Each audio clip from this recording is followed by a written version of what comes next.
It's said that having good character is doing what's right even when nobody's watching. But having integrity is doing what you feel is right even when everyone else is against you. That right there is one of the main ideas explored in The Way of Integrity by Martha Beck. Let's see what it's all about, huh?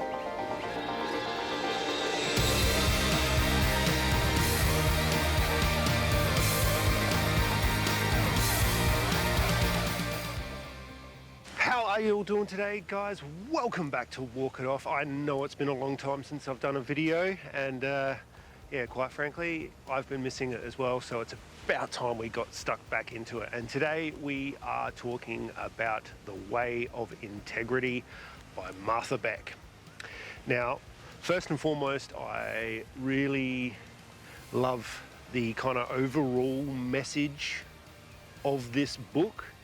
However, there is a fair amount of woo and new age bullshit in this book that it was like nails on a chalkboard to me. I've explained to you guys before that I am quite science minded. I try to distance myself from anything in regards to what you'd call new age spirituality.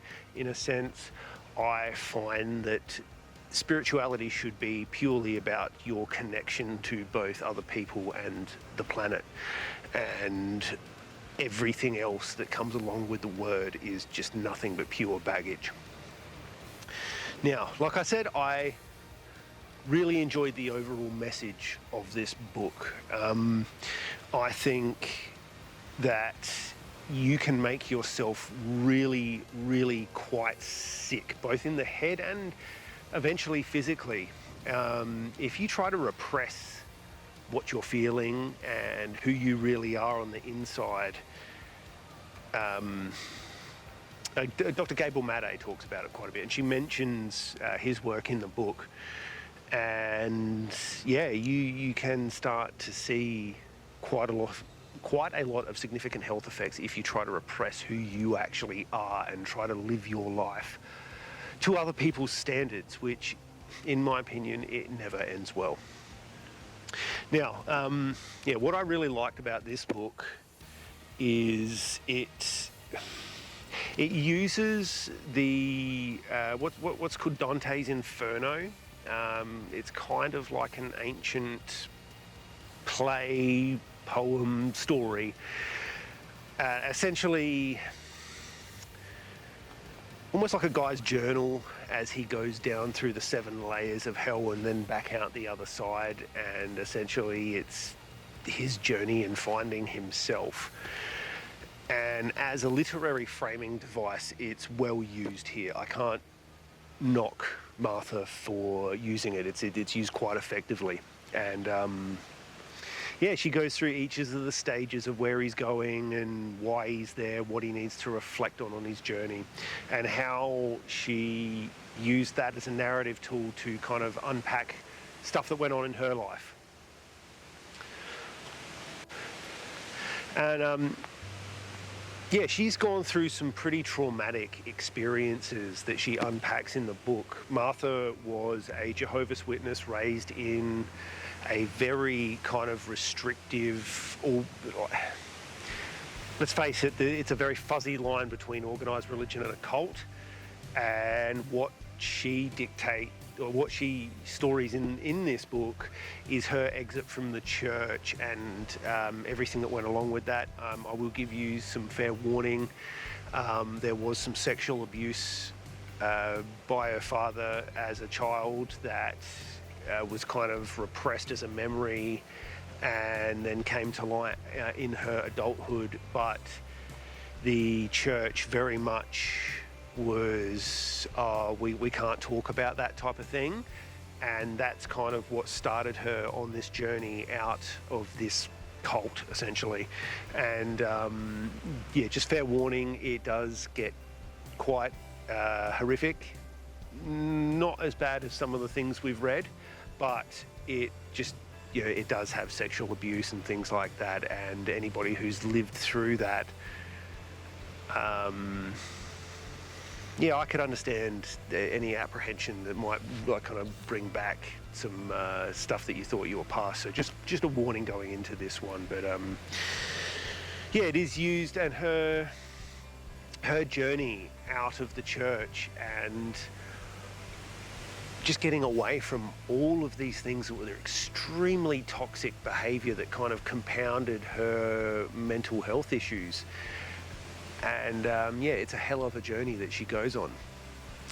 Like I said, I really enjoy the narrative framing of this book, and like I've explained before, I'm an atheist myself. I am not a really big fan of organised religion, although I have come recently to kind of better understand what it's actually meant to be and how it's supposed to function in the wider human society. It's actually an evolutionary mechanism, as much as the Christian people will absolutely hate that.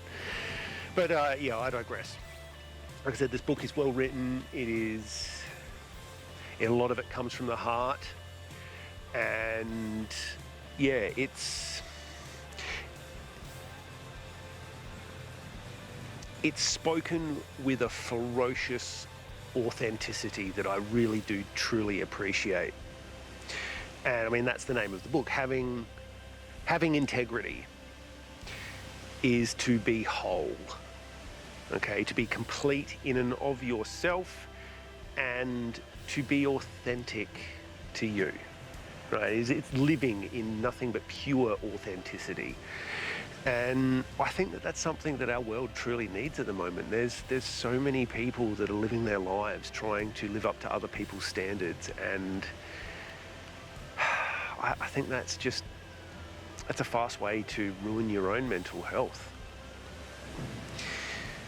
But yeah, she talks about it quite effectively in the book. Now, the thing that ruined this book for me is all of the new age woo and bullshit. And look, I am not going to hold it against anybody to having some pretty kooky beliefs if they've been brought up inside of a cult environment. You are going to be extremely susceptible, because essentially these cult religious environments essentially teach you not to question anything, right? It is, you will get your answers from authority. So I don't blame her for that. However, Martha, I'm sorry, but being pregnant does not make you psychic. It just doesn't. Now, I don't know where these emotions, she kind of doesn't, like, she mentions this and then doesn't dive deep enough into what else it could be for my liking. Okay, so I can be a bit of an empath. I think that's the right word. It's kind of the antithesis of a psychopath, in that I can easily attune myself to other people's emotions quite well, and I've always had an affinity for people's eyes. All right, the eyes are extremely expressive, and I can gauge a lot of what's going on inside someone's head from how expressive their eyes are. That said, I in no way, shape or form believe in psychic powers. All right, two minds cannot communicate. I mean, what I'm doing right now is as close to a psychic power as you're ever going to get. Like, actual mindful communication is probably the closest thing that you could possibly get to that, until Elon cracks this Neuralink thing, which, to be quite honest, kind of scares me. But yeah, I couldn't get past all the woo, but I didn't hold that against her because of how she arrived at that particular point in the book. By the time she mentions it, you've already kind of gone through this quite significant journey with her, and I feel that you can understand why she would be vulnerable to some kooky beliefs. So, like I said, I think people's spirituality is kind of overstated. They want that, they kind of want this kind of cosmic significance to themselves, and the only way you can get that is through connection, through connecting with other human beings. And yeah, I kind of, when you throw something like that into a book that is otherwise, to be honest, fucking excellent, it kind of shatters the vibe I had with the author. Like, it was really good up until that point, and then she broke me.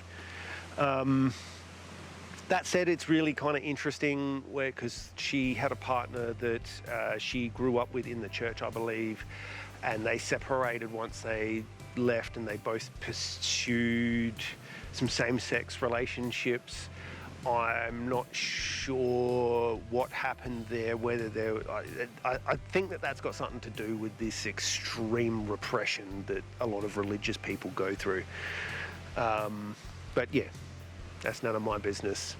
But it was very interesting to read, and a lot of this book, the latter part of the book, kind of explored how she got there and how she felt towards the other people in her life once she exited the church and repressive cult environment. And it's interesting to listen to. But I think that some of this content is better found elsewhere. Like I said, as soon as you start stepping into that woo part, you really start to lose me. I think both Sam Harris and Alan Watts, they kind of walk that line of where I am with spirituality quite well, and I think a lot of people just get lost in the mumbo jumbo because it sounds interesting, it's cool, it's got a hook. But yeah, other than that, this is a great book. Like I said, as far as its writing style goes, it's very honest. It's written and spoken with a authenticity that I do truly appreciate. However, if you are someone that gets put off by woo, maybe avoid this one.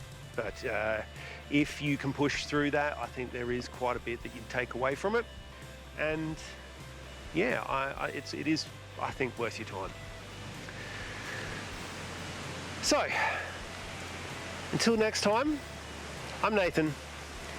This has been Walk It Off, and I promise there will not be as long between videos this time. I needed some time to recoup and refresh, and to be honest, remind myself why I do this. But yeah, I've spent some time working on myself, adjusting to my new position, which is going very, very well. And yeah, I've just needed some time away from being constantly in front of a screen. Yeah, I'm now, again, doing that back professionally, and having to spend 8 hours a day, even though I am doing something I really, really do truthfully enjoy, I needed some time away from a screen. And if any of you have ever edited any video, it is a very time-intensive thing to do, and you spend a lot of time there. But yeah, I promise it will not be that long. So until then, stay awesome, you amazing human beings. Go outside, get better, and keep being awesome. See you next time, guys.